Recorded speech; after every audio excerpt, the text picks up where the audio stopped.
Authority.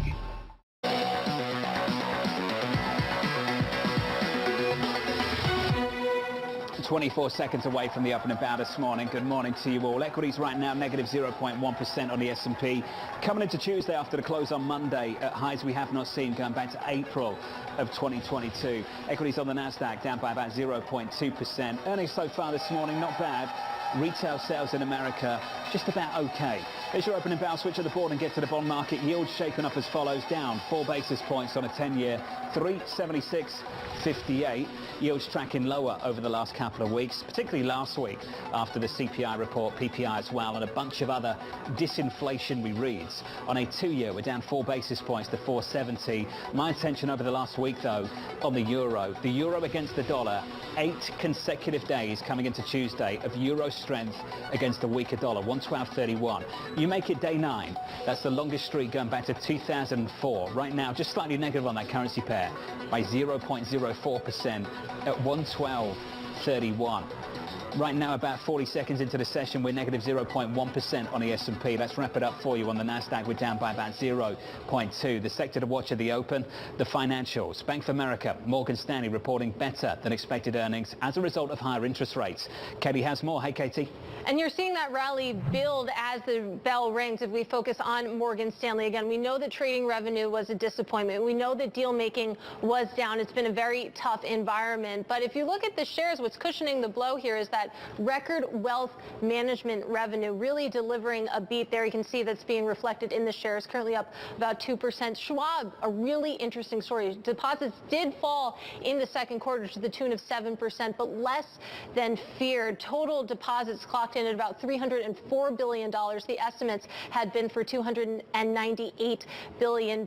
Remember, it was fears over those fleeing deposits that really punished shares in March in particular, but you're seeing that relief now. Shares still down about 30% for 2023. And I want to finish on Morgan Stanley here because you are seeing a little bit of a lift, or rather Bank of America. You can see that the shares are rising after trading gains across fixed income, across equities, really helped deliver that second quarter profit beat. Brian Moynihan saying that all businesses performed well, John. Katie, thank you, including, as you say, trading, sales and trading at B of A, the first half, the best in more than a decade. This is what the CEO, Brian Moynihan, had to say. We continue to see a healthy U.S. economy that is growing at a slower pace with a resilient job market. Shanali has more for you. Hey, Shanali. The job market, especially at the banks, John, because if you take a look at it, some of the costs that the banks really took in were unfortunately tied to severance. That severance was highly weighted, according to Morgan Stanley's breakdown, of $300 million in that institutional securities business where trading and investment banking and advisory fees were under pressure. There are green shoots that can show you that perhaps some of this job pressure on Wall Street can start to ease because you're seeing underwriting, particularly at Morgan Stanley, start to tick higher in equity and debt underwriting, and Bank of America is also showing you that each of those business lines, including advisory, have beaten expectations. Now again, they have fallen dramatically over the last year or so, but to the point you're making, even in sales and trading over at Bank of America, one of the best first halves in the bank's history, which bodes well for the job force. Now, what they're telling you, what Bank of America, Morgan Stanley is telling you, is that they can bring in more money here, especially given their wealthier client bases, that they can offset the costs that they're taking into investing into these businesses.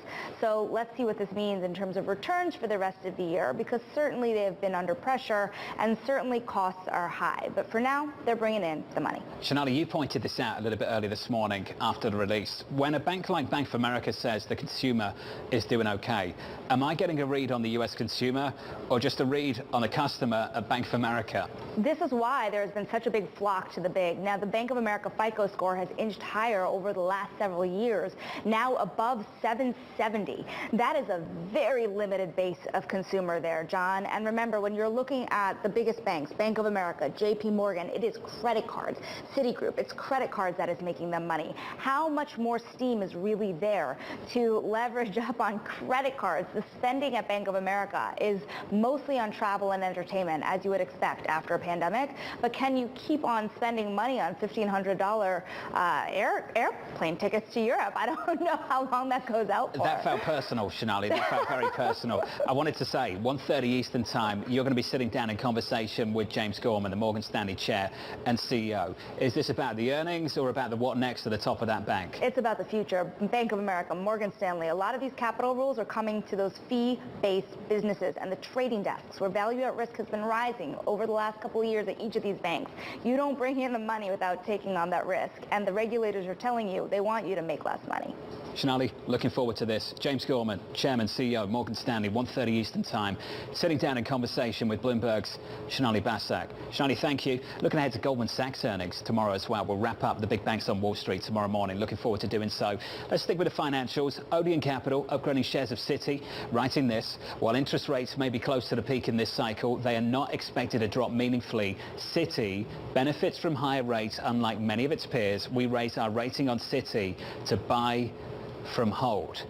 Plenty of research out there. UBS's Erica Najarian weighing in on Bank of America's latest results, saying this is clearly not going to be a beat and raise quarter like for JP Morgan, but the stock has already more than reflected this performance gap all year and has not traded up into the print. For any sustainable momentum, it's critical for Bank of America to be clearer on its net interest income path beyond the third quarter of 2023 on its call today. Erica Najarian joins us right now. Erica, have you had that clarity from that bank this morning? Yes, indeed, and I think that's what's pushing the stock higher. So Bank of America said that net interest income is going to trend higher than what consensus has for both the third quarter and the fourth quarter. And honestly, that was a big fear in the market. So when you piece that together with a significant outperformance in sales and trading and investment banking, I think that's why you're seeing, significant tailwinds in the stock this morning. Of the banks you cover, Erica, falling under your coverage, are higher interest rates helping these names or hurting them? There was a belief coming into this quarter that maybe we'd start to see a little bit of pain emerging as they start to pass on interest to depositors. Are you seeing much of that at all beyond Bank of America? I still think you're seeing the best of the lot in terms of results. So if we think about these net interest income prints from JP Morgan, from Wells Fargo, from Bank of America, and honestly to a lesser extent Citigroup, they're showing you the power of strong scaled core deposit franchises. Think about the deposit accounts that you and I have where our paychecks come in and our mortgages or our rent payments come out. Those hardly move. And those banks have significant scale in those types of deposits, including the types that corporates similarly have to manage cash flows. And as we hear from more regionals for the duration of the week, I think you're going to see a little bit of a more painful pinch on deposit costs than we've seen so far. Is that a distinction you draw between, say, B of A and PNC this morning? Honestly, I think PNC is going to be the best of the regional lot, but indeed you can see the starting point from what to expect for regional banks in that PNC did lower its net interest income guide for the rest of the year, and B of A had provided one that's above expectations. So yes, I think that's sort of the tip of the iceberg in terms of what to expect from regionals as it relates to deposit costs and deposit cost pain. Erica, I know you've got to run, but can we touch on the bad news we didn't get, which was on credit? There was a big focus coming into the quarter about maybe provisions for credit losses increasing by a big amount, that maybe that pain would start to come to the surface. Have you been happy with what you've seen so far? So let's look at the results from Synchrony, which is considered to be a little bit more of a non-prime lender. So I think you were talking with Sonali about the prime consumer at Bank of America, the prime consumer at JP Morgan. Well, the credit at Synchrony was also a little bit better than expected. So that shows you the strength of the consumer. That being said, if you look underneath the surface in terms of results, you are seeing deterioration in commercial real estate. So I think the takeaway here on credit is, commercial real estate is deteriorating as expected, and it's been talked about since March ad nauseum. The consumer remains strong, and corporate America also continues to remain strong.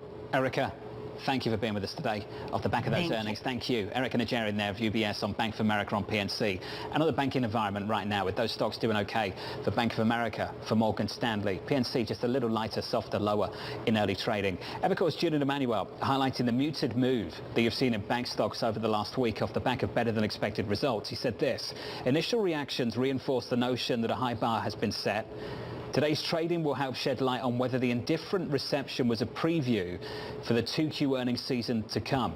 Julian, I'm pleased to say, joins us now. Julian, is it a preview or not? Well, what you're seeing on the screen today is really much what we think is going to govern the entire earnings season, is that you've got a number of stocks reporting a different interpretation on their earnings, mostly good, but stocks moving their own way. And if you look at the financials as a group over the last several months, the dispersion of performance is absolutely extraordinary. And again, history tells us we should be pleased by strong financial results, but it doesn't really seem to be moving the market material. Well, that's what I wanted to build on. You know the question you get asked, I get asked it, I ask the question myself, can this rally broaden out? Can it, Julian? Well, it started to. Factually, our call in taking our price target up in June was we thought it would move towards more value, smaller cap. And in fact, we have seen that. But the question is that in the environment, are we getting to a point where perhaps there is a little bit of complacency setting in? And that's a question that we have simply because when you look at the last month or so, we've seen volatility start to bottom and rise gently in places like the NASDAQ as that market has risen a lot. And when we've seen that movie before, it's really tended to usher in corrections. Julian, you were at 44.50, I believe, when you upgraded that price target. It sounded almost bullish a little bit back then. It's not anymore. We're at 45.21 on the S&P 500. Julian, are we experiencing a mount up so far this year? Would you call it that? Would you go that far?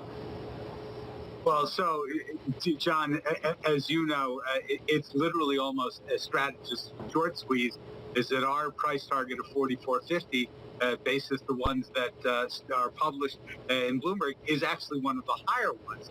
And I think the fact is that what we've failed to realize as a group in not being sufficiently bullish on the entire year is this effect of the extraordinary stimulus of 2020 and 2021 and the start of 2022. Even though we've had historic tightening, it hasn't been enough to derail the economy.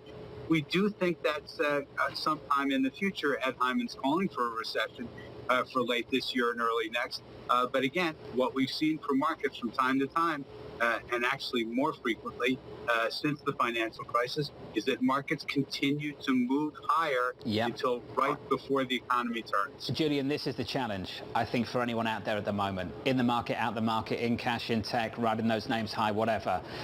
Even if you believe that inflation reaccelerates later this year, Citi does. Even if you believe that we haven't seen the end of sticky inflation, Jim Bianco moments ago saying he doesn't think we have. Is that something you want to fight? Mohamed El-Erian was on the show in the last week or so, back on Friday, and I've talked about this a few times this week already. He said this soft landing narrative is just something you do not want to fight. Is that something you see just persisting through this summer, Julian, just tactically speaking?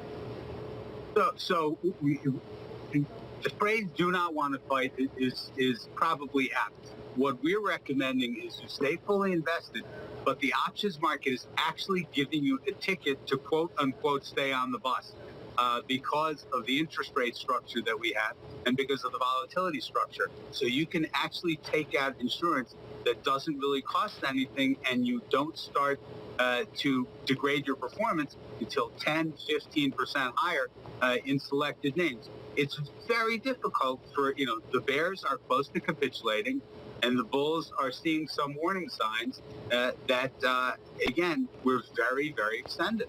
Julian, can we just finish on volatility?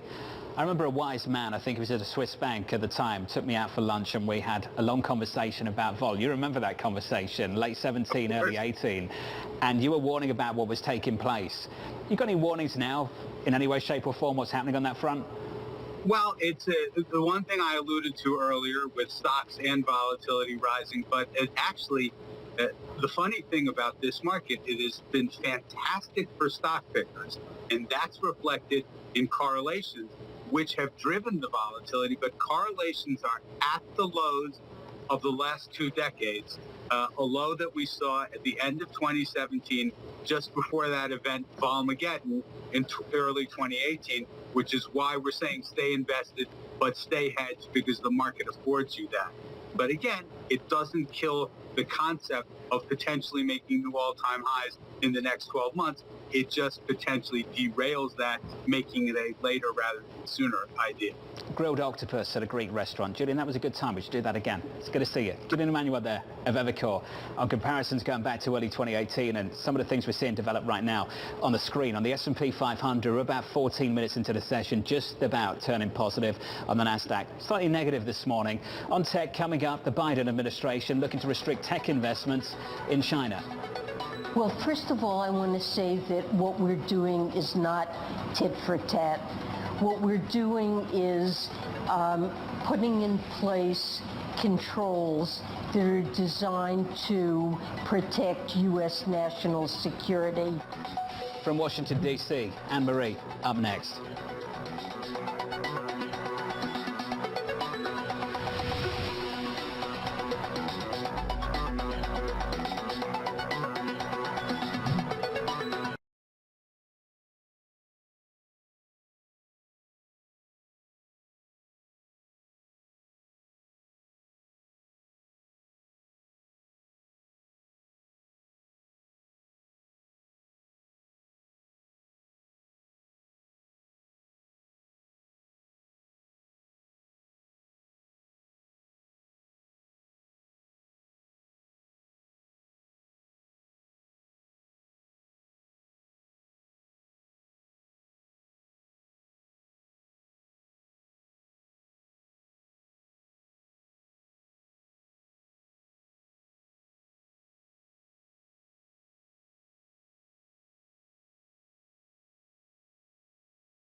Well, first of all, I want to say that what we're doing is not tit for tat. What we're doing is putting in place controls. I explained to my Chinese counterparts that if we go forward with these, they would indeed be narrowly targeted. They would focus on a few sectors, in particular semiconductors, quantum computing, and artificial intelligence. We want to make sure if we do this that we get it right, and we've been working on the details. The United States planning to curb China-bound tech investments. Officials focusing on narrow restrictions for cutting-edge tech like chips, quantum computing and AI. Bloomberg's Anne-Marie has more. AMH, what's the latest? Well, the latest, Jonathan, is that this outbound investment executive order the administration has been working on for months, or actually years, given the fact that Jake Sullivan called for this more than 2 years ago, is going to be narrow in its scope, likely will be targeting just some of these new investments, and it's not even going to come into place until next year, 2024, because after this it goes through a hearing process before the rules and controls actually go into place. And yesterday, in my conversation with the Treasury Secretary, she really gave some color about this. She said it would not be broad controls, and in her opinion, she said it would not fundamentally impact the investment climate in China. So obviously this will be good news to some of these chip executives like Intel and Qualcomm, these CEOs who were at the White House yesterday in this last-ditch effort to really lobby the White House to not go beyond some of the controls in place.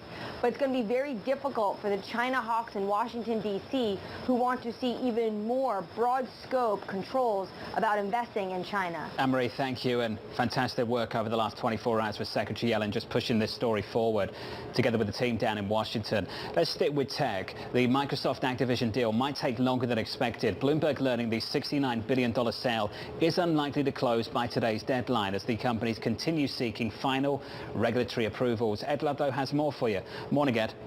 Yeah, good morning, Jonathan. Bloomberg sources tell us that both parties are working towards getting this deal closed. We're tracking today, July 18th, because in the original merger agreement, there was a provision that said that if the deal was not completed by the July 18th deadline, Microsoft would owe Activision $3 billion and Activision would have the right to walk away.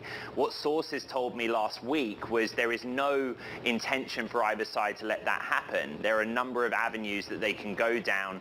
20 hours ago, the UK Competition Appeals Tribunal put a stay on the original veto that the CMA had put in place, allowing the CMA and the parties to go back and find some remedy, some kind of compromise. And as we've reported, Jonathan, that compromise might be that Microsoft and Activision sell the UK cloud gaming rights to a third party. That would allow them to move forward. So that's where we're at. We're unlikely to close the deal today, July 18th, according to sources, but the regulatory avenues have opened up to allow a solution to happen in the UK, which is the final hurdle. It could be days, but they are working to get that deal closed. Ed, thank you, mate. Ed Ludlow there on the latest on that deal. Busy couple of days coming up for Ed Ludlow, Caroline Hyde and the team of Bloomberg Technology as we start to get some earnings from the likes of Netflix and Tesla tomorrow after the close. On to next week, Alphabet, Microsoft, Meta, the usual names, and on to early August when you hear from the likes of Apple. Let's get you some sector price action. We can do that with Katie. Hey, Katie. Hey, John. Well, the S&P 500 pretty much flat right now, but if you look under the hood, it's a little bit more interesting. You have 7 sectors in the green right now, 4 in the red. Leading the way to the upside, it's energies, it's utilities. On the bottom, though, you have big tech, which is why we're fighting here around that unchanged level. I want to focus on financials, though. That sector currently up about 0.7%. If you look over the past 30 days, it's putting together a pretty nice rally, up about 6%. But then you compare that to the overall benchmark, and still, that's a deep hole to climb out of for the banks. Katie, thank you. Next stop for the banks, it's Goldman Sachs. In the bond market right now, yields are lower by 3 or 4 basis points on a 2-year, 470. On a 10-year, down 3 basis points to about 377. You can call it 378. One eye on the euro throughout the whole of this session. 8 consecutive days of euro strength against the US dollar. Will it become 9? Right now, we're negative by 0.1% on that currency pair at 112.23. Up next, your trading diary.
25 minutes into the session, just about positive on the S&P 500 by 0.05%. You slice and dice the S&P, look across the sectors, it's tech underperforming, captured by the Nasdaq down by 0.55%. Financials doing okay, following results from the likes of Morgan Stanley and Bank of America. More financial earnings still to come. Let's get to the trading diary. Before we get there, the politics. President Biden holding a bilat with his Israeli counterpart at 1:15 Eastern time.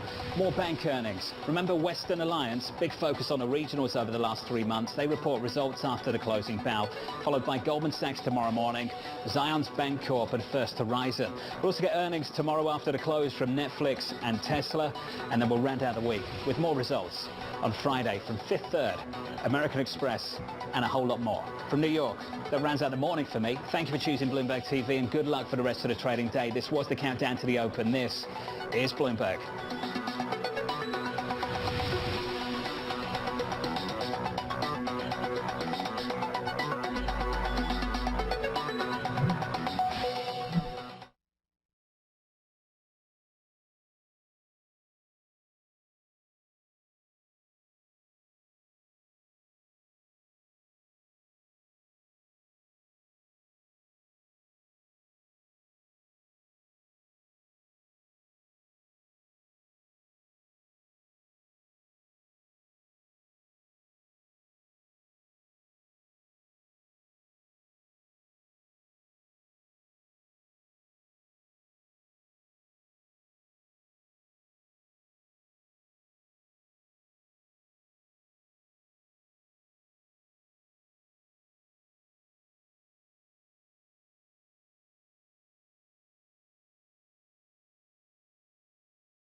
From the financial centers of the world, this is Bloomberg Markets with Alex Steele and Guy Johnson.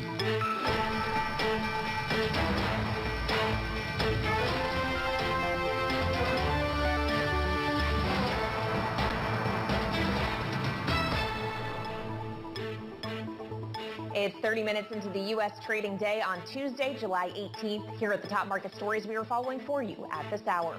Breaking down the banks, Bank of America's profit soars in the second quarter as traders deliver a surprise gain, while Morgan Stanley's trading revenue slid 22%, but shares of both are climbing. We'll have the details. Purchase puzzle. U.S. headline retail sales rise less than forecast, but control group sales growth handily topped estimates, pointing to a resilient consumer. And so close, but so far, Microsoft and Activision Blizzard are almost at the finish line of their $69 billion deal, but aren't likely to close it by today's deadline. So when, or will, they? From New York, I'm Kaylee Lyons with Guy Johnson in London. Alex Steele is off today. Welcome to Bloomberg Markets. Guy, we have two more bank reports and data to break down. In theory, all of it pointing to a consumer that's still hanging in there. Yeah, I think this is I think the banks and the data are pointing to both the same thing, which is an economy that is slowing, but not dramatically. The consumer, as you say, is hanging in there. I think you look at the control group numbers, they look really good. There's nothing dramatic in any of this. And is that more consistent with the soft landing that so many people are now talking about? Yeah, it seems like the soft landing is becoming something of a base case, even, Guy, as this market prices in fully a Fed hike at next week's meeting. So I guess the anticipation is, yes, the Fed may tighten more, but they're going to stick the landing. Absolutely. If they stick the landing as well, should they be cutting? And I think that's a really interesting question. I was listening to somebody talking about this a little bit earlier on. Why would the Fed cut if it delivers a soft landing? Basically, it's getting the economy to the right equilibrium with the rates that it's got, and maybe that is a level that we can live with. Why would you deliver rate cuts in that environment? Anyway, let's try and pull together the bank earnings story and the retail sales number that we had out a little bit earlier on today and try and get to our question of the day, or at least get an answer to our question of the day. So here it is. What is Main Street telling Wall Street? What's the message here that we should be taking away from all of this? To try and figure that one out, we're joined by Sonali Bansal and Mike McKee. Mike, let me come to you. Let's start with the retail sales number. What is that retail sales number? What is the consumer telling Wall Street? Consumers saying things are okay, and that is the kind of takeaway from it. The May numbers were revised up significantly. The June numbers not as strong, but they may be revised as well. People are still spending money, and that, according to most of the economists who've analyzed these numbers, means that second quarter growth comes in maybe a little bit stronger than they had penciled already. So right now, the Fed can raise rates, and it's not going to have too much of an effect on the consumer. At least that would be sort of the interim message right now. Okay, so Sonali, what are the banks on Wall Street then saying that they're seeing in not just the economic data, but in the behavior of the people that deposit and have activity with their banks? What's the message from executives? The banks would certainly agree. If you take Bank of America, for example, here, you do have payment trends here that are upward. They're ticking upward in terms of people who are borrowing more on their credit cards and putting more money to work. Now, that payment volume number is fascinating, Kaylee, because you do have that steep drop-off in gas payments, for example, but a strong enough increase in travel, entertainment spending, and some food spending as well that are keeping those payment volumes up, as well as 1 million new credit cards opened at Bank of America. Now, you can look across consumers and say not all consumers are created equal. Bank of America, they have been going up in the FICO score category here. They were about 767 2 years ago. They're upward of 770 now. That has only been trending upward. But even, and this is the point that Erica Najarian made a little earlier, even for a Synchrony Financial, for example, you are seeing credit metrics that have not fallen off, even for a wider set of consumers, though you do see net income really more under pressure for a wider set of consumers than you do for the banks. Bank of America, Morgan Stanley, that are banking the wealthiest of the wealthy in the country. Are the big banks, Sonali, really going to tell us, give us an early warning on when the cracks are starting to emerge? You look at what's happening with auto loans, maybe that's a better place to look. You look at the subprime area, maybe that's a better look. Is a bank with FICO scores kind of well north of 700 really going to be a useful indicator as to when the consumer is going to crack? Yeah, that's exactly the point I'm making. The answer is no, right? I mean, they are not reflecting the whole of society, which is what's going to make the rest of this earnings season just so fascinating what kinds of consumers are starting to crack under the pressure. The data that we get from aggregate Federal Reserve data shows you that outside of the commercial banks, the top 100, that data looks a lot worse, both for credit card delinquencies as well as auto loans. It's something Apollo has pointed out very meaningfully as well. Auto and consumer, by some metrics, are the worst levels you've seen since 2008. So it depends on who we're talking about here, I think is a very important part of this. So, Mike, as Sonali was just talking about how people are spending more on their credit cards, we've talked at length about how that savings pile that everyone built up during the pandemic has been dwindled down, and now maybe people are borrowing again, but borrowing is still spending. So are we in a scenario here where inflation is on the right track and the Fed doesn't necessarily have to create the kind of demand destruction that initially we might have thought?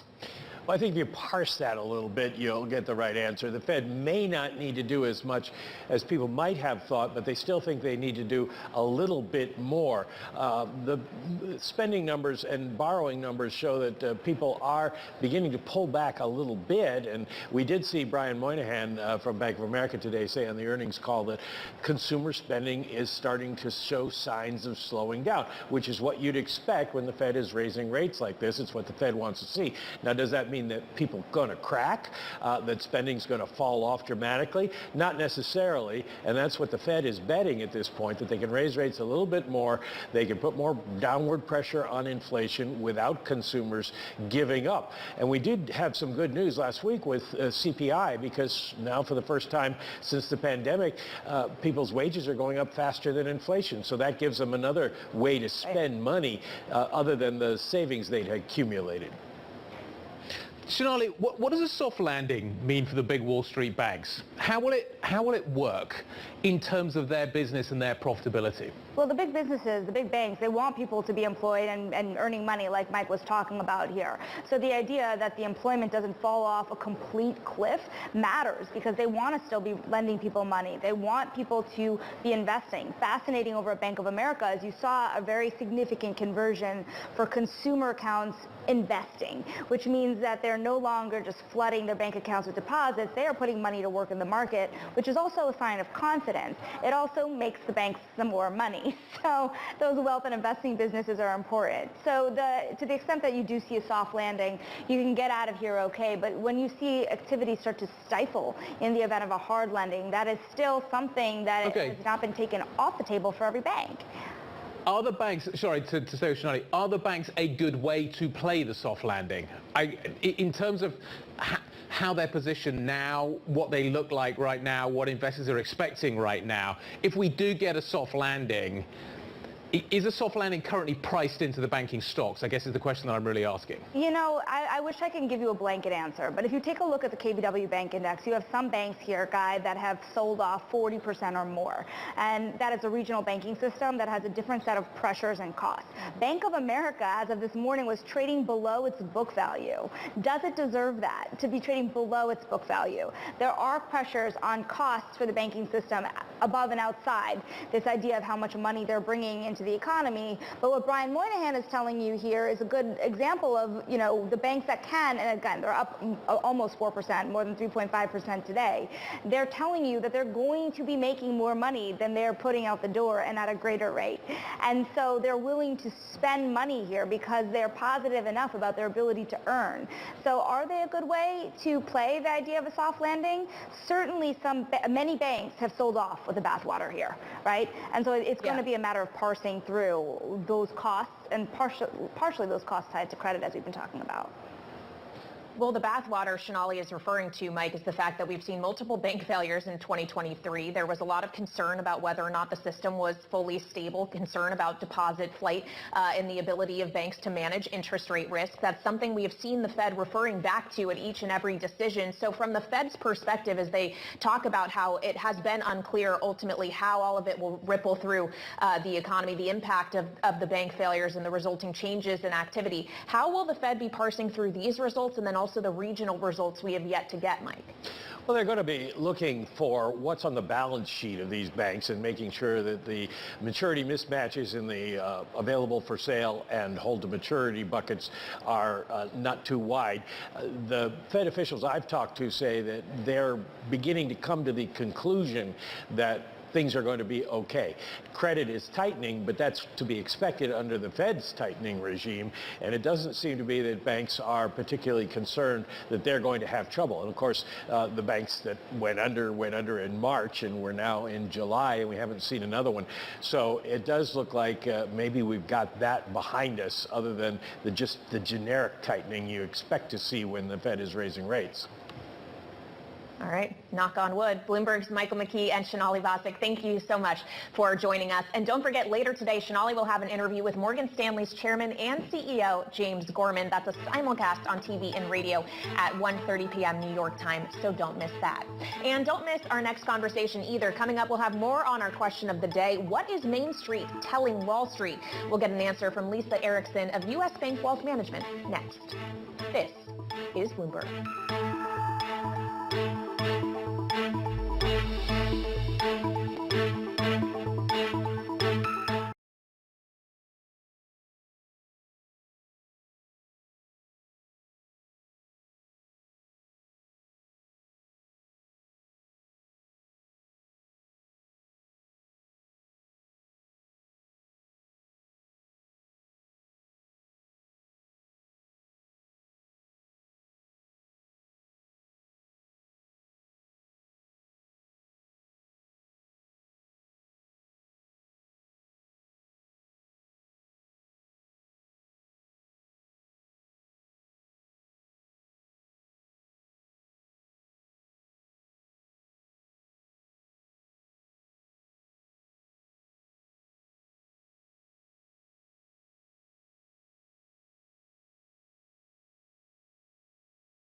Earnings season is here. You're going to see cracks start to emerge. This earnings season could be a little bit choppy. This is going to be an earnings season mystery. Bloomberg breaks the numbers first. Those earnings just crossing the wire. Up by 25%. Absolutely blew out of the water expectations. With exclusive expert analysis. We're starting to see earnings recovery emerge. AI will be a huge boost of revenue growth. We're not going to see the same follow-through in terms of the price reaction. Second quarter will be where the rubber meets the road. Bloomberg Television and Radio. The fastest numbers and analysis you trust.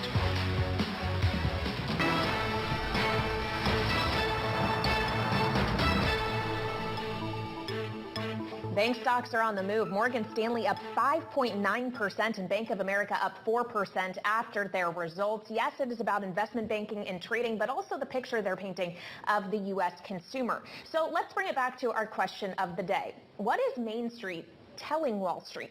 We're joined now by Lisa Erickson, U.S. Bank Wealth Management Senior Vice President and Head of the Public Markets Group. So Lisa, of course, we pair the results we've gotten from these two large banks today with the fact that retail sales, the control group, blew past expectations. It seems to be painting a picture of a resilient consumer. But what do you see, and how is that affecting your outlook? Well, to your point, Kaylee, when you ask the question, really, what is Main Street telling Wall Street? we really are seeing that the companies are saying we're resilient.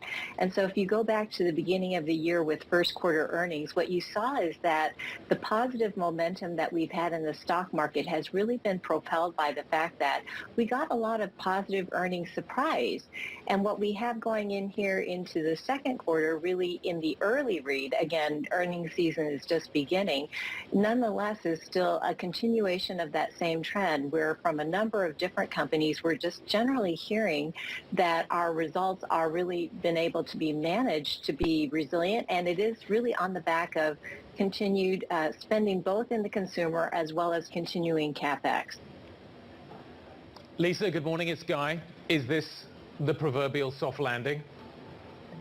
We are believing that as we go through the rest of the year that the odds are in favor of a soft landing. Now, the odds are closer to 50-50 by the forecast of our U.S. economics group, but nonetheless, we're landing on the side of hopefully continuing to be able to have that moderate growth. And so as we look at that and we look at earnings expectations, some of those consensus numbers for the second half where we see some beginning to pick up in third quarter and fourth quarter appear reasonable, although again, we'll want to continue to monitor the data as it comes in. Well, and I wonder, too, whether it is perhaps better earnings or this soft landing scenario, how much of that is already priced in, considering the rally that we have seen? Can you still be a buyer of equities here, Lisa? There really is two sides to the coin, as you point in, and as always, stock markets are propelled by that forward look. And so to the extent that people are already anticipating those positive earnings, again, we've already seen a lot of positive price movement. And so you may not see as much of that in the second half of the year. So that really is why we're leading to more of a neutral stance. Again, while we look at the economy, we see the fact that it really has been resilient, both on a macro surprise basis and a company surprise basis. But nonetheless, we do still see that economic activity is still gradually slowing, and we do have some lagged impact of monetary policy still to potentially to hit in the second half of the year, on top of the fact that we've already had a nice run up here in the first half. And so as we weigh those pros and cons, we're really seeing more of a neutral stance for the U.S. equity market as appropriate. Lisa, the dollar is going down. Actually, not so much today, but the euro's been on quite a tear. Is the message from the currency markets that you want to invest outside of the United States? Is that what the dollar is signaling? Certainly, we've seen some change in that trend of the dollar, and that's not completely surprising because if you look at what's going on with underlying monetary policy, the Fed really embarked on its tightening policy earlier than what we're seeing happened overseas, certainly in the Eurozone and Bank of Japan. And so with that, investors are really anticipating that those relative interest rate differentials will move in favor of the European currency. And that certainly could give a tailwind to economies in the Eurozone. However, on the other hand, when we look at the economic data, we actually do see it is continuing to slow and fall back, and technically that continent is in a recession. So again, with those particular trade-offs, we really have more of a, again, balanced stance to investing overseas. Okay, so that's kind of your regional look there, Lisa. What about on a sector basis here in the U.S.? You say you're neutral on equities overall, but where within it do you prefer? In the nearer term, meaning for clients with shorter than a year time horizon, we're really advocating more for those defensive sectors. Again, there's puts and takes on really the view going forward. And what you have with some of these more defensive sectors like utilities, healthcare, consumer staples, is you have very nice dividend yields that can help cushion in a potential period of equity market volatility. And so we're really advocating for those sectors that have close to yields of the S&P 500, but with some nice higher than average dividend growth rates, again, to propel that cash flow going forward. Lisa, if we get a soft landing, does the Fed cut rates? Well, certainly all eyes are on, where the Fed policy may go here in the next 12 to 18 months. And it is reasonable to believe that we are going to have a hike here in the next July meeting. Certainly, all of the Fed speak up until now has leaned towards that higher for longer mantra. I think really it does remain more of an open question, however, when we really see more of that sustained pause. And so obviously we're going to look for the clues in the testimony that comes out in the press conference next week. But the most important thing really, I think, is that the Fed is going to maintain some optionality around where it wants to head. And so in that regard, I think we just have to see how that continues to play out in terms of the pace and the timing of a potential pause. Lisa, great stuff. Thank you very much indeed. Lisa Erickson of US Bank Wealth Management. Kaylee, this is the big question. Everybody's assuming that you get a soft landing, you get Fed cuts. Why would you get Fed cuts? That's the bit, and I was listening to somebody talking about this earlier on today. Why does that work? Right. If you aren't seeing a real deterioration in the economy, why would you then turn around and start easing policy, especially if you're not quite at 2% inflation yet, which still remains the target? And I just wonder, Guy, if we're eventually going to get into a scenario where a soft landing may actually be bad news if it means rates truly do stay higher for longer. Yeah, there's going to have to be an adjustment around that. The market's certainly not priced for that at the moment. It likes the idea of a soft landing. Maybe it doesn't like the idea of the fact that in a soft landing, rates actually stay higher. What are we going to talk about next? Microsoft, Activision, still waiting for regulatory approval. They want to close their $69 billion deal. The deadline's supposed to be today. It's looking doubtful, but we'll talk about it next. The startup is coming up. This is Bloomberg.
It is 23 past 7 on the West Coast, so let's get to the startup where we cover the top tech stories from the Bay Area and beyond as Silicon Valley starts its morning. Joining us now is Bloomberg Technology co-host Caroline Hyde. And Caroline, it is Tuesday, July 18th. This was supposed to be the day, the deadline for Microsoft and Activision to close that massive deal. Doesn't seem like it's going to happen, so when will it?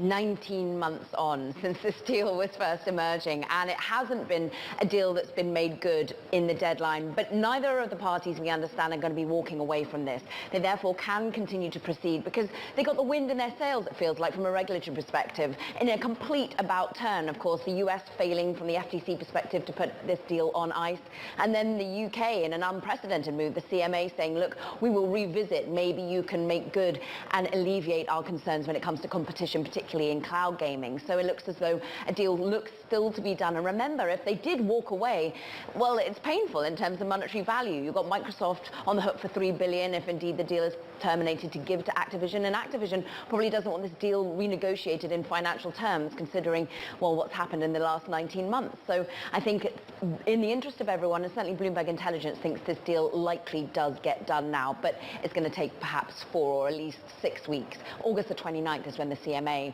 is going to finish its own sort of reorientation about its veto, Guy. Yep. Still got time to talk about it. Caroline, Netflix numbers coming up a little bit later on today. Are the Netflix numbers going to be all about the strikes that are taking place in California? I think it's on Wednesday, yeah. Now, I mean, we are looking towards whether or not this is going to be a positive or a negative, actually. Some are saying, look, Netflix doesn't have that live sporting. It is going to be a concern if they can't make the content we all know and love. But they have a big back catalogue. They have lots of unused content. So actually, they could set themselves apart, continue to drive up those subscriptions. Now, remember, we're thinking that this is a stock that is kind of priced to perfection. 170% increase since the lows of last year. It's the second best performer on the NASDAQ 100 in that time frame, only second to Nvidia, of course. So we are wondering whether that almost 2 million subscriptions being added that the market wants to see, that 4% growth in revenue, whether they can live up to that expectation. But actually, Wells Fargo analysts saying, look, buy on any weakness. If they don't live up to this extraordinary run-up in the share price that we've seen, maybe it's time to buy that dip if they do sell off a little. Caroline, looking forward to all of the coverage a little bit later on. Double whammy. Oh, thank Caroline. Looking forward to Ed Ludlow, Caroline Hayes, coming up a little bit later. Bloomberg Technology. Looking forward to the show. It's going to be fantastic. So much to talk about at the moment. Some busy few days coming up. The earnings are going to be coming thick and fast fairly shortly. Talking of earnings, Morgan Stanley's analyst call is underway. Bank of America just wrapped its call. We'll give you an update on what is happening. What is the message? What is the takeaway? David George of Baird is going to be joining us next to give us all of that. This is Bloomberg.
So Bank of America profits looking pretty good. Traders, investment bankers certainly handed in a better than expected performance. Here's what Brian Moynihan had to say on the call. This morning, Bank of America reported one of the best quarters and one of the best first halves of net income in the company's history. Our results this quarter once again include solid performance on things we control by delivering organic growth and operating leverage. We did that in an economy that remains healthy but had a slowing rate of growth. What you're getting today, which you didn't get on Friday, is a really solid share price reaction. Friday, much more muted, much more cautious. Today, you're getting a solid and positive reaction. Why the difference? What are we getting today that we didn't get Friday? Or is the market just in a different mood? Sonali Basak here to answer that question. Sonali, why the positive reaction? What am I seeing here that gives markets, the market reason to take these stocks higher? Is it just undoing the action of Friday? What am I seeing? There's a few things. If you were worried about the bottom line, if you were worried about the expenses racking up among the biggest of banks, Brian Moynihan is telling a very compelling story, and you see Wall Street eating it up about how much they can improve operating leverage, meaning growing the top line more than expenses are increasing as they invest in new financial centers, as they invest in technology. This is almost a $2 billion jump in their technology expenses over a couple of years here. And this means also that headcount, remember, which has swollen very significantly over the last couple of years, which has had some pressure in the last couple of months, there's a stabilizing of the market here. There's activity starting to come back in investment banking and clearly in trading, which is just soaring over at Bank of America. All in all, profitability's up. They're expected to make $14 billion more this year in net interest income than they were making in 2021. Morgan Stanley today is the most valuable bank on Wall Street with a surge in their shares today. They are seeing their price to book ratio jump to 1.66 compared to JP Morgan's 1.56. And the idea here is that they are making money banking high net worth individuals, raking money in. People are getting back into the markets here. And even if net interest income is not going to surge over at Morgan Stanley, the idea here is that they are still bringing in $200 billion worth of net new money in wealth and investment management over the first half of this year. So it is real money coming into the door for these banks. That wealth manager has a 34% return on tangible common equity, just stunning returns at the biggest banks so far. Again, things can change, but the bankers are pointing to green shoots, even in the weaker businesses, which include underwriting and advisory. Well, certainly seeing some green today. Morgan Stanley right now up about 5.5%, Sonali. That call actually just wrapped up.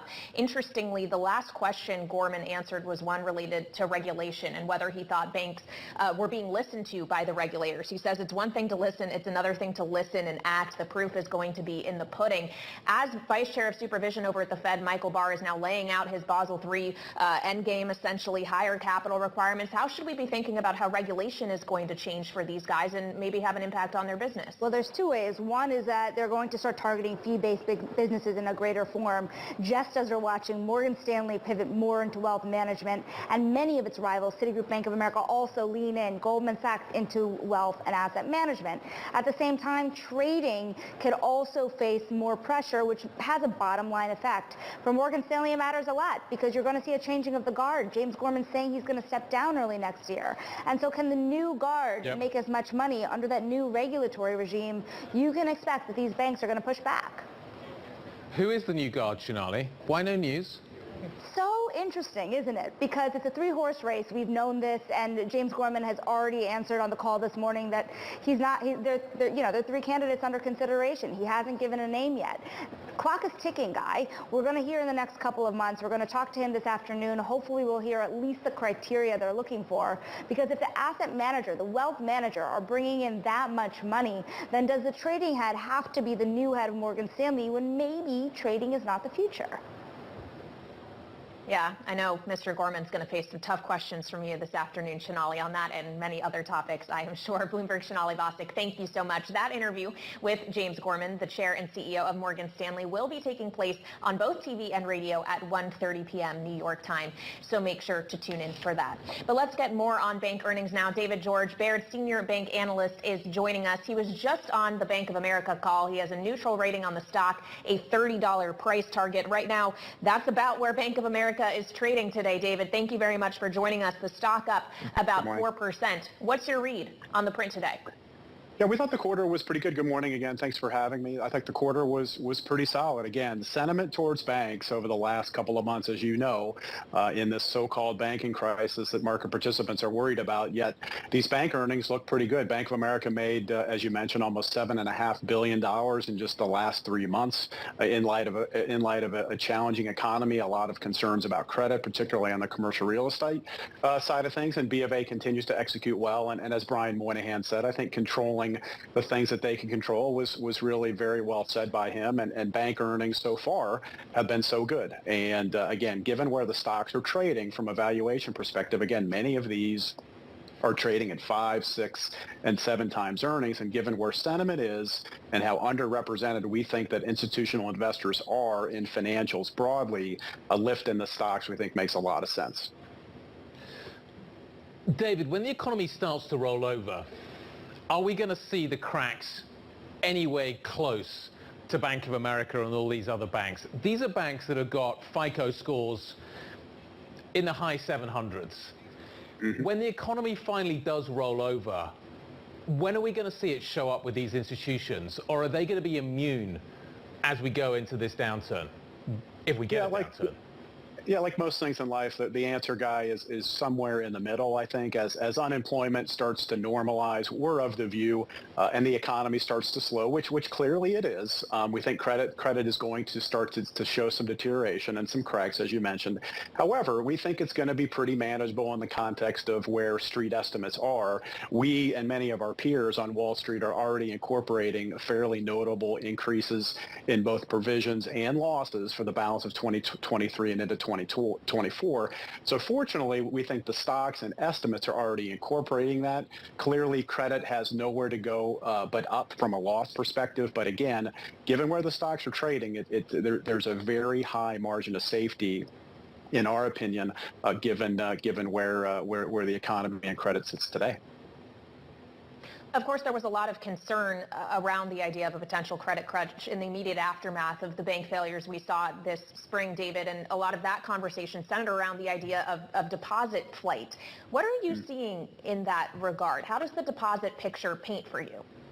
Yeah, it's a good question. I think things are calming down. I think if you haven't changed banks by now, you're probably not going to, if you think about just the movement in both retail and corporate deposits. So we think that is starting to calm down. However, it's very logical to assume that deposits are going to continue to move out of what I would call lower cost alternatives and checking accounts into higher cost CDs and savings accounts and those kind of funding mechanisms. So there's still a little bit of pressure to come over the next quarter or two. But again, I think the guidance out of B of A this morning, particularly for the third quarter on net interest income, was really the catalyst today, Kaylee, to get these stocks moving. I think market participants and investors broadly are looking for a bottom in net interest income, and I think we're getting closer to that today.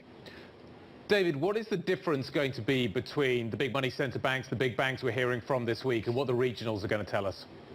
Yeah, it's a great question. I think there's going to be a fairly big contrast. And so far, as you know, we've really heard mostly from the too big to fail banks. So B of A, JP Morgan, Wells Fargo. Their deposit trends have been very good. And I would be of the view that they have been net beneficiaries of this fallout over the last couple of months. They clearly are taking market share. And I think that's going to come at the margin, pardon the pun, at some of the regional banks. And I think we'll see that as we go through the balance of earnings season here, both this week as well as next week. Of course, you got one of them that was in the spotlight for several months, Western Alliance, reporting after the bell today, so that'll be an interesting one to watch. As we talk about kind of the different sizes of banks here, we were just speaking with Shanali about the idea that prudential regulation is about to get a lot tougher for banks $100 billion plus in terms of assets, we think. So how do you think about that impact for those kind of mid-tier guys, as well as the big ones that we think may face the greatest burden, if you will, or the strongest capital requirements? Yeah, clearly regulation, Kaylee, as you mentioned, is a huge point of emphasis for market participants, investors, and the bank management teams themselves. We're hearing we're going to get some clarity over the next couple of weeks. It kind of remains to be seen as to whether or not we actually get that clarity. I think the actual change is going to happen most at the smaller end, so that $100 to $250 billion group of banks, that cohort of banks, we think is going to have to hold more liquidity, perhaps a little bit more capital. But I think the focus is going to be on liquidity broadly throughout the banking universe. And I think at the large end, the incremental regulation, I actually don't think is going to be that severe. I think that in large part, most of the change is going to come on the low end. I do think that the larger banks may have to incorporate bond market losses in their capital. But fortunately, with buybacks being paused over the last several quarters, banks continue to accrete a significant amount of capital, both through a lack of balance sheet growth as loan growth has slowed, as well as organically just through earnings themselves. David, which are going to be better soft landing stocks, the big banks or the regional banks? Yeah, Guy, I think it's going to be the regional banks. The large banks, particularly J.P. Morgan, B of A, and Wells, and I'd say Amex in the credit card space, have really been popular hiding places for institutional investors. And we think the opportunity really exists in that smaller regional bank group. There's probably a 30 to 40% discount for a lot of these regional banks relative to the big guys. So to the extent we can get some comfort with net interest income forecasts over the next 2 to 3 quarters, a little bit more clarity with respect to regulation and credit, I think that's really the driver and the potential catalyst for those stocks to go materially higher from current prices. David, great to catch up. Really appreciate the analysis. Thank you very much indeed for joining Kaylee and I. David George, Baird Senior Banks Analyst, on what is happening with the numbers that we are seeing today. This is the thing, Kaylee. How big a difference are we going to see emerging if the soft landing scenario does come through? At the moment, people are looking for places to hide, but at some point you do wonder, outside of tech, whether this rally broadens. Yeah, absolutely. And certainly you're seeing that rally taking shape today, Guy. I mean, Bank of America at this point up 4.3%, but Morgan Stanley highs of the session up 6.4%. These are stocks that had been lagging what we have seen in the broader market, but certainly some of that catch-up taking place today, maybe just painting a better picture than people thought as we have this building optimism around the health of the economy and the consumer and that soft landing prospect. But as you say, if we do get the soft landing, maybe the rate cuts don't come through. Greg Peters, it was Greg Peters of PGIM that was talking about this a little bit earlier on today. Coming up, US consumers are still spending. The data shows us that. Certainly the control group in the retail sales numbers painting a pretty positive picture. Adrienne Yee joining us next from Barclays to give us a take on what is happening here. This is Bloomberg.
A strong labor market and easing inflation pressures are supporting household spending in the U.S. The latest retail sales data from June this morning showing resilient demand. For more, let's bring in Adrienne Yee. She is a U.S. retail senior analyst over at Barclays. So you've had some time now to kind of dig through the numbers. What do they reveal to you?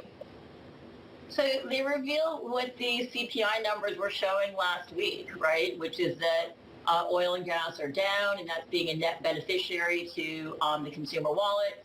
And so there's still spending going on. So it's still positive. We're in a shoulder month. So remember, back to school is going to kick in seasonally in July, so we should start to see a little bit of a pickup.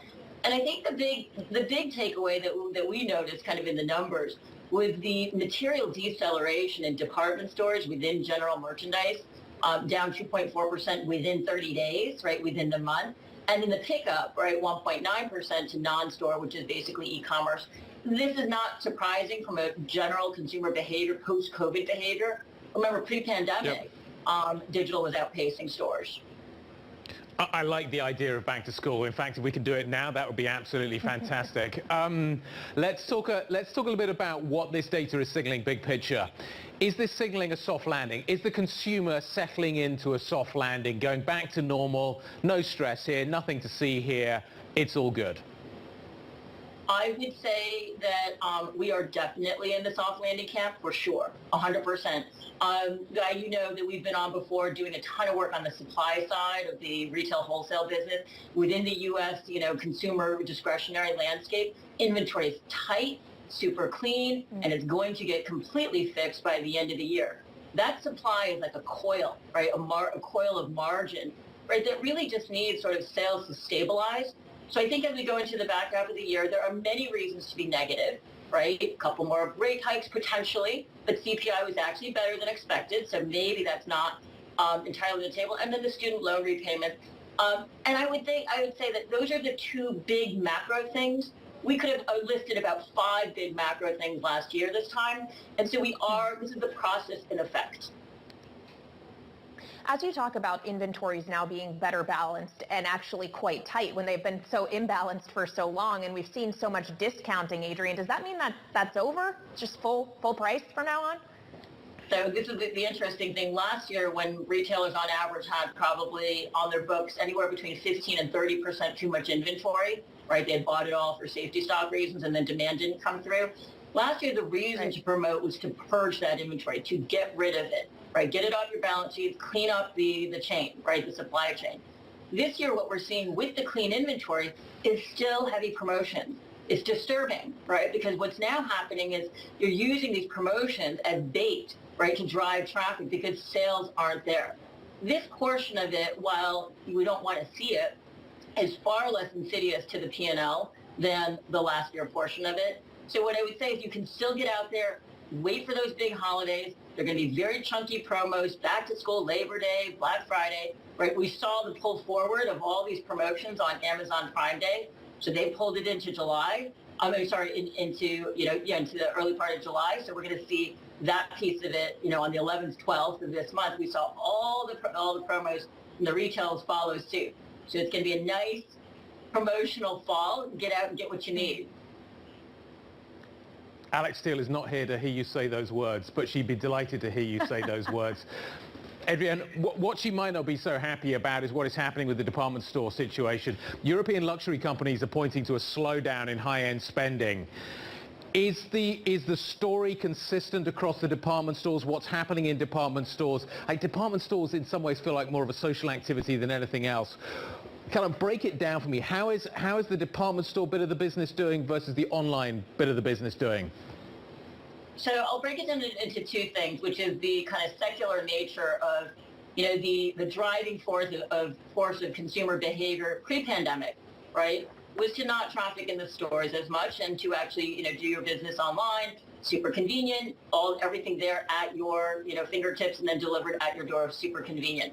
So I think we had this over-index in 2021 to the stores, and then in 2020 to the e-commerce, then in 21 back to the stores, and then now we're seeing kind of reversion back to the mean. So I think that's sort of like normal way behavior. The department stores, brick and mortar, they were in a secular decline. They will continue to be in that slow kind of decline piece of it. And then the other piece of it, I think from this notion of this online behavior is the fact that you need the stores to be showrooms as opposed to places where the inventory can get trapped. And I think the online piece of this for retailers is a much more efficient usage of their inventory and the efficiency and productivity of that. As we talk about brick and mortar, Adrienne, how are you expecting the retail footprint to change going forward, especially as we talk about fragilities in commercial real estate? Yeah, again, similar to kind of what I had been talking about, I think what you have seen in the past sort of 10 years, right, since the global financial crisis, even pre-pandemic was, there were about 1,000 traditional covered malls coming out of the GFC.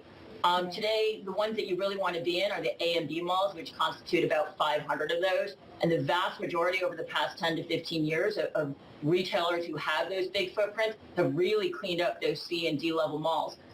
Interestingly enough, 90% of the sales were actually coming from the A and B malls.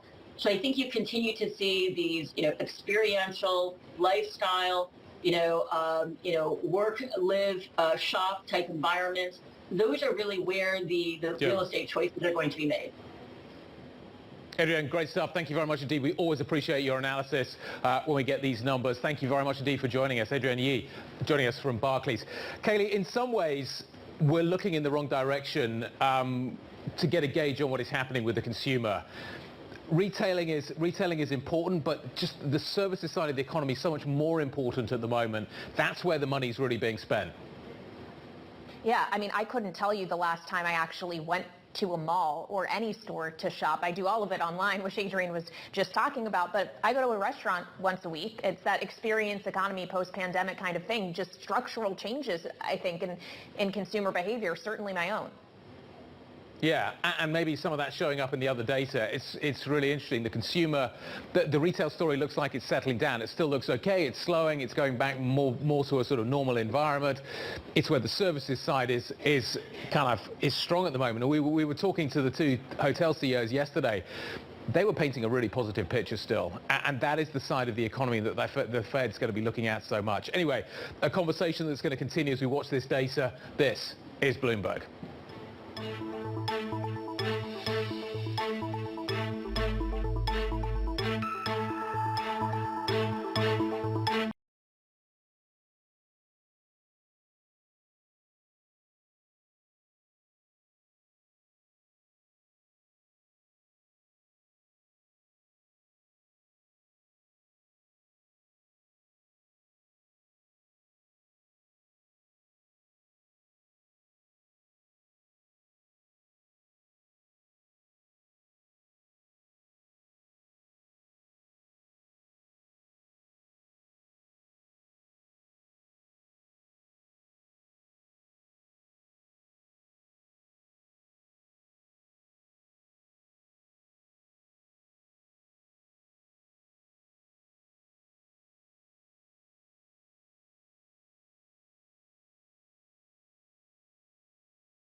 European stocks coming in towards the end of the day, and we're seeing a little bit of a pickup. I think it's being driven out of Wall Street. I think it's coming out of the banking sector.